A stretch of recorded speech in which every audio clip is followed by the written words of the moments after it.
अस्सलाम वालेकुम। Chaudhary Rizwan advocate district bar association Rawalpindi से आपसे मुखातिब हूँ। दोस्तों, काफ़ी दिनों से पिछले आप देख रहे हैं सोशल मीडिया पर एक पुलिस कांस्टेबल की यूट्यूबर के साथ तकरार की वीडियो जो है वो गर्दिश कर रही है। तो आज की वीडियो बनाने का मकसद सिर्फ ये है कि आपको उस तमाम एपिसोड के हवाले से जो उस रोड में अक्रंस हुई है उसके हवाले से कानूनी नुक्ते नज़र से बताना कि कसूर किसका था, पुलिस कांस्टेबल ने नशा किया हुआ था या नशा नहीं किया हुआ था, और आईजी साहब ने ऐसे कौन से हालात पैदा हो गए कि आईजी साहब ने भी उसको गले से लगाया। आप सबसे पहले ये वीडियो देखें, उसके बाद हम डिस्कस करेंगे कि कानूनी नुक्ता नज़र से कसूर किसका था।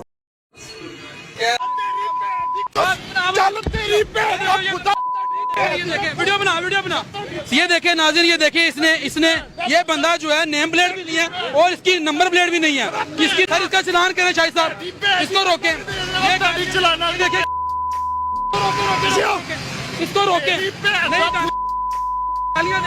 आईजी पंजाब साहब ये देख ले, बच्चे तेरे आईजी पंजाब दी कसमें नहीं छोड़ागा। देखे ये हमारे शराब पी के, ये देखे नाज़रीन, ये देखे, रोको इसको रोको, शराब पी हुई है, रोको इधर ये देखे शराब पी हुई है, रोको नहीं। जी दोस्तों, आपने वीडियो में देखा वाज़िया तौर पर एक पुलिस कांस्टेबल अपनी वर्दी में आ रहा है और वो देखा जा रहा है कि वो ड्यूटी के लिए जा रहा है, क्योंकि उसने बाकायदा तौर पर उसकी दाढ़ी जो है वो ख़त किया हुआ था और उसने बाल जो है वो बना कर रखे हुए थे। यानी उसकी किसी भी तरफ से नज़र नहीं आ रहा था कि उसने नशा किया हुआ था या वो पागल है। वो अपनी ड्यूटी के लिए जा रहा है तो एक सादा कपड़ों में मलबूस शख्स उसे एकदम बीच सड़क में उसको रोकता है, उसका रास्ता काटता है और उससे पूछता है कि तुम्हारा हेलमेट किधर और तुम्हारी नंबर प्लेट किधर है। पुलिस कांस्टेबल जो है आप देख रहे हैं आखिरी टाइम तक वो उस बंदे से जान छुड़ाने की कोशिश कर रहा है कि किसी तरीके से ये मुझे छोड़ दे और मैं जा सकूं इससे।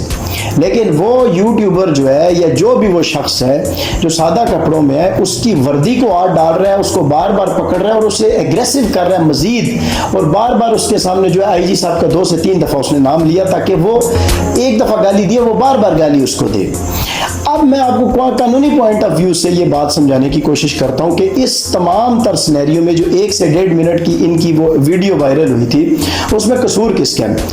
पुलिस ऑर्डर 2002 सेक्शन 125 के तहत और मोटर व्हीकल ऑर्डिनेंस 1965 की सेक्शन 114 और 115 के तहत कोई भी साफी या आम शहरी, इस रियासत का आम शहरी, किसी पुलिस कांस्टेबल को जो बावर्दी है उससे सिर्फ और सिर्फ उसका आइडेंटिटी कार्ड सर्विस कार्ड वो तलब कर सकता है और वो चेक कर सकता है। इसके अलावा पुलिस कांस्टेबल से वो किसी भी तौर पर कुछ भी नहीं पूछ सकता। अब अगर हम कानूनी नज़ायर से बाहर निकल के एक जर्नल प्रिजम्पशन में बात करते हैं और एथिकली हम इस चीज़ को समझने की कोशिश करें कि जो पुलिस होती है वो हर एक रियासत का एक बारोब अदारा होता है जो जराइम को और मुजरिमों को रोकने के लिए बनाया गया है। और अगर आप इस तरह की हरकतें करेंगे, बिलखुसूस ये साफ़ी हज़रात, और पुलिस को अब वर्दी, वो जब वर्दी में मौजूद है और एक आम पब्लिक में वो खड़ा है और आप उसको इस तरह वर्दी से पकड़ के घसीटेंगे और उसको जलील करेंगे, तो मुझे बताएं फिर आम आवाम में पुलिस का रौब 0% रह जाएगा। आज आपने ऐसे किया है, आप एक सादा कपड़ों में मलबूस है, आपका कार्ड नहीं लगा हुआ, आपके उस माइक पे कुछ भी नहीं लगा हुआ, और वो पुलिस कांस्टेबल जिसने कोई जुर्म नहीं किया और आप उसको इस तरह वर्दी से पकड़ कर घसीट रहे हैं और जलील कर रहे हैं, तो कल तो हर एक शहरी जो है, कल तो कोई भी एक शख्स खड़ा हो जाएगा, अगर उसके पास कैमरा नहीं है तो वो मोबाइल फोन उठा के तो इस तरह पुलिस वालों को जलील करना शुरू कर देगा। आप एक जमहूरियत पसंद मुल्क में रह रहे हैं, यहाँ पर आपको अल्लाह पाक ने इतनी आज़ादी दी हुई है कि आपकी सोच भी नहीं। आप जाएं ना ज़रा दुबई, इवन ये जितने भी यूरोपियन कंट्रीज हैं वहाँ पर जाएं, विजिट करके आए, मैं देखूँ आपको, आप वहाँ पर आज़ादी के साथ इस तरह पुलिस कांस्टेबल को वहाँ पर जो आपको दुबई के शुरते हैं वो तो आपको घसीट कर मारेंगे। मैं लिहाजा साफ़ी हज़रात से गुजारिश करूँगा कि एक पुलिस कांस्टेबल ही नहीं है, ठीक है, और भी आपके बहुत ज़्यादा लोग जो हैं यहाँ पर गैर कानूनी काम कर रहे हैं, आप उनको हाथ रखें और इस तरह किसी को वर्दी में मलबूस शख्स को जलील और रुसवा ना करें। लेकिन बदकिस्मती क्या है, हमारे मुल्क की जमहूरियत के नाम पर और सोशल मीडिया की आज़ादी के नाम पर हमारे गली मोहल्ले के यूट्यूब के चैनल्स जिन्होंने बना रखे हैं, और ये जो गली मोहल्लों में हमारे छोटे छोटे सोशल मीडिया के और ये जो न्यूज़ चैनल खुल गए हैं, लोग क्या करते हैं, 2-2.5 हज़ार रुपये का कैमरा लेते हैं और एक माइक ले लेते हैं और उसको लगाकर बीच सड़क में आ जाते हैं। ना तो किसी की इज़्ज़त नफ्स से उनसे बच सकती है, ना उनसे कोई लड़की बच सकती है, कोई खातून उनसे नहीं बच सकती, कोई इस शहर का बुज़ुर्ग शहरी जो है वो नहीं उनसे बच सकता। इवन अदालतें, इवन कोई सियासी कारकुन उनके कैमरे से नहीं बच सकेगा। उन्होंने कैमरा बगैर उसकी परमिशन लिए कैमरा उन्होंने ऑन कर देना। हो सकता है वो अपनी फैमिली के साथ जा रहा हो,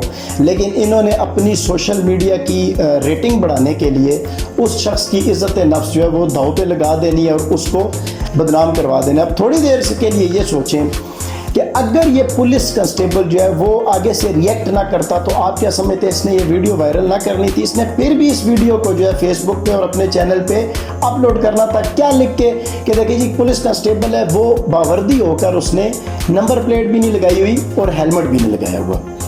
अब इसको दूसरे नज़र से देखते हैं कि इसमें पहली वायलेशन तो इस यूट्यूबर ने ये की कि पुलिस आर्डर की इसने वायलेशन की और दूसरा मोटर व्हीकल ऑर्डिनेंस की इसने वायलेशन की। दूसरे सेंस में आपको ये बताता चलो, पाकिस्तान का ताज़ीराती कानून ये कहता है कि जब आप किसी भी सिविल सर्वेंट को उसकी ड्यूटी से रोकते हैं, जो वो ड्यूटी परफॉर्म करने के लिए जा रहा है उससे आप उसको रोकते हैं, उसमें हर्डल क्रिएट करते हैं, तो उसके तनाज़र में आपने 186 और 188 की वायलेशन कर दी। तो इसमें जुर्म तो इसी यूट्यूबर ने किया है कि इसने एक पुलिस कांस्टेबल को उसकी ड्यूटी से रोका है, उसमें हर्डल क्रिएट किया है और वहाँ पर उसे रोका है और उसकी तजलील की है। अब हम इस मामले को दूसरे पहलू से देखते हैं कि पुलिस कांस्टेबल ने गालियां क्यों दी, वो इतना एग्रेसिव क्यों हुआ। हम में से 2 से 3% या इससे ज़्यादा मेरे ख्याल में कोई अफराद नहीं होगी जिनको ये पता हो कि सिचुएशनल एंगर क्या होता है, मेंटल इलनेस क्या होती है, साइकेट्रिक इलनेस क्या होती है, ये क्या किस बीमारी का नाम है। आप अगर किसी माहिर नफ्सियात से कंसल्ट करते हैं तो वो आपको बताता है कि आज के दौर में हर एक शख्स जो है वो मेंटल इलनेस का और साइकेट्रिक इलनेस का शिकार है। इसी वजह से लोगों के ब्लड प्रेशर हाई हो रहे हैं, इसी वजह से लोगों के अंदर जो है वो एग्रेशन की जो लेवल है वो ऊपर जा रहा है, कुव्वत बर्दाश्त जो है वो कम हो चुकी है और इसी वजह से उनकी सियासी, समाजी और तालीमी शऊर पर मुकम्मल तौर पर पर्दा पड़ जाता है। अगर आपके साथ कोई शख्स एक्ट करता है तो आप फ़ौरन से उसके जवाब में रिएक्ट करते हैं और आपको ख़ुद भी नहीं पता होता कि आप उसके साथ क्या कर रहे हैं। सिचुएशनल एंगर क्या होती है? सिचुएशनल एंगर कहते हैं कि आप घर से कोई परेशानी लेके जा रहे हैं, आपको घर में बिजली का बिल बहुत ज़्यादा आ गया है या आपके घर में आपकी जवान बहन बैठी हुई है और आपके अखराजात नहीं पूरे हो रहे और आपको ये लगता है कि आपने उसकी शादी भी करनी है और क्या कितने सर्कमस्टांसेस है आज के दौर में, आप उस परेशानी के आलम में जा रहे हैं और यकदम आपके साथ ऐसा एक्ट हो जाता है तो आप उसके रीएक्ट में क्या करेंगे वो आपको भी नहीं मालूम होता। ये मुझ समेत आपके साथ भी ये अक्रेंस होती रहती है। आपने देखा होगा रोड पे जाते हुए मुझ समेत आप भी हड़बड़ा रहे होते हैं, आपको नहीं पता होता आपको कितने लोग जो है वो देख रहे होते हैं। यही चीज़ है कि आप रोड पे जा रहे हैं और आपने वर्दी पहनी हुई है। अच्छा एक और चीज़ देखते हैं हम।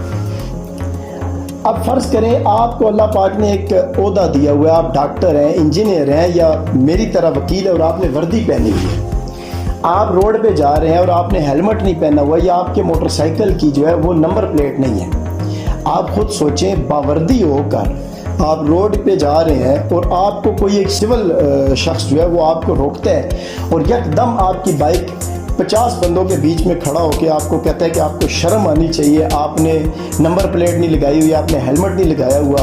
उसको क्या पता है कि आपका हेलमेट किधर रह गया है, छोटा भाई ले गया है, कोई दीगर चचा मामा ले गया है, नंबर प्लेट क्यों टूटी है, उसको ये जस्टिफिकेशन क्यों दें हम। पहली तो बात ये वो किस कैपेसिटी में आपको रोक रहे हैं, ठीक है। तो वो जब आपको रोकता है तो वहाँ पर आपका सिचुएशनल एंगर जो है वो ऑन हो जाता है, आपको पता ही नहीं होता कि उसने जो एक्ट किया आप उसके रिएक्ट में क्या कर रहे हैं। असल हमारे मुल्क में यही जुल्म है।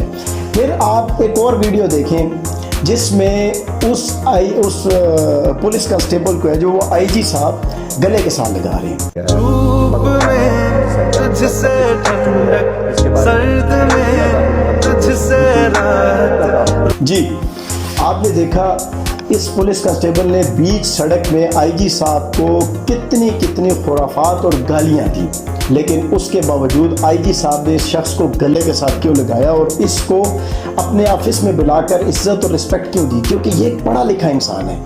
अल्लाह, वो कहते हैं अल्लाह ने जिसको जितने बड़े मर्तबे पर फाइज किया होता है उतना उसका उतना ज़र्फ भी उतना ही बड़ा होता है। तो ये आईजी है हमारा कि इसका इतना बड़ा ज़र्फ है कि इसने गालियां सुन के भी उस शख्स को गले के साथ लगाया, क्योंकि इसको पता है कि ये कांस्टेबल है, इसकी 40-45 हज़ार रुपया सैलरी है। अल्लाह ही जाने इसको कितनी ज़्यादा स्ट्रेस थी, मेंटली ये कितना डिप्रेस था।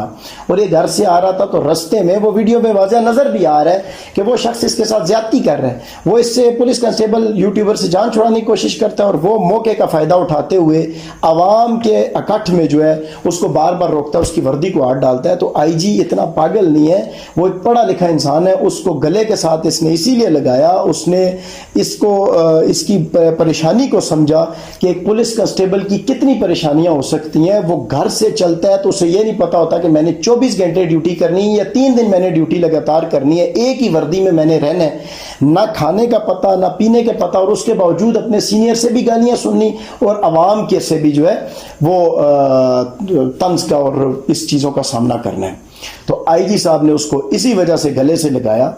मैं अपने मुल्क के लिए और अपने अदारों के लिए दुआ गो कि अल्लाह पाक हम पे रहम करे, और ख़ास तौर पर मैं अपने साफ़ी बरादरी से कि जो इस कैमरे की आंख से हर एक शख्स को आजकल हरासा कर रहे हैं, परेशान कर रहे हैं, और इसी सोशल मीडिया की आज़ादी की बदौलत ये हमारी अदालतों तक में घुस आए हैं। जजेस की प्रोसीडिंग को भी ये डिस्टर्ब करते हैं। जज बेचारा भी जो है वो डर रहा होता है कि कहीं किसी साइड से किसी का कैमरा ना ऑन हो, मैं ऐसी कोई बात कर दूं तो वो ये मेरी मिमीज़ ना बन जाए। वो कानूनी तौर पर फैसला देते हुए डर रहा होता है। तो देखें, जिस मुल्क में जजेस को कैमरे की आंख से रिकॉर्ड किया जाए कि जो एक सीक्रेट प्रोसीडिंग होती है, तो फिर तो अल्लाह ही हाफिज है। तो अल्लाह पाक इन पर रहम फरमाए, साफियों को अल्लाह पाक हिदायत दे कि कम से कम हर एक शख्स की, हर एक मुल्क के बाशिंदे की इज़्ज़त एक जैसी है, और उस इज़्ज़त की हिफाजत करना मुझ पर और आप पर फ़र्ज़ है। शुक्रिया।